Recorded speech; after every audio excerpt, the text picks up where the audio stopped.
જે મૃતક છે ઇરશાદ, એના મોટા ભાઈએ અમને શરૂઆતમાં મને જાણ કરેલી કે અમારા ભાઈનું મૃત્યુ જે છે એ કુદરતી મૃત્યુ નથી, કારણ કે એની દફનવિધિ થઈ ચૂકી હતી. કુદરતી મૃત્યુ નથી, અમને આશંકા છે. એ આશંકાના આધારે પોલીસે જાણવાજોગ તપાસ કરેલી.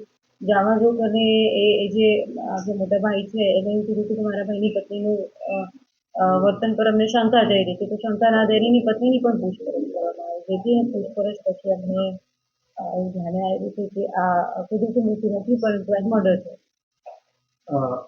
આ જાણવાજોગના આધારે અમે લોકો પીએમ કરાવડાયેલું પેનલ ડોક્ટર દ્વારા, અને એના પછી પીએમમાં પ્રારંભિક કારણ એવું આવ્યું કે આ કુદરતી મૃત્યુ નથી, પરંતુ એને મર્ડર કરવામાં આવેલું છે.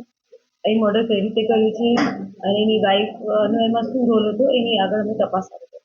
એની વાઈફ છે એ શંકાના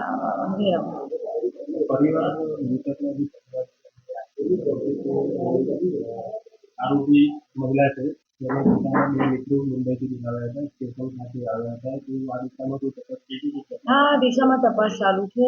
આ જે ગુલબાનું છે, જે એની પત્ની હતી, ઈર્ષાદની પત્ની, એને એનો પુરુષ મિત્ર હતો, અને પુરુષ મિત્ર સાથે એના શું સંબંધો હતા, આ બંને આખા સમગ્ર કાવતરું કેવી રીતે ઘડ્યું, એની સાથે કોણ અલગ અલગ લોકોએ મદદગારી કરી છે, એ બધી તપાસ ચાલુ છે. બે લોકો આવવાની વાત છે?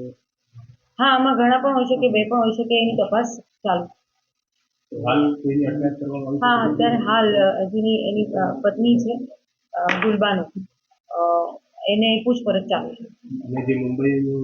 હા, એ જે આરોપી છે એની શોધખોળ અને ટીમો અલગ અલગ ટીમો એની તપાસ કરી રહી છે. એને પણ શું રોલ હતો અને એને પણ શું કર્યું હતું, એની પણ આગળ કરવાની કામગીરી રસમાં ચાલુ છે. હા, અહીંયા નહીં જાણવા જો કે એના પછી પીએમ અને એના આધારે આ ફરિયાદ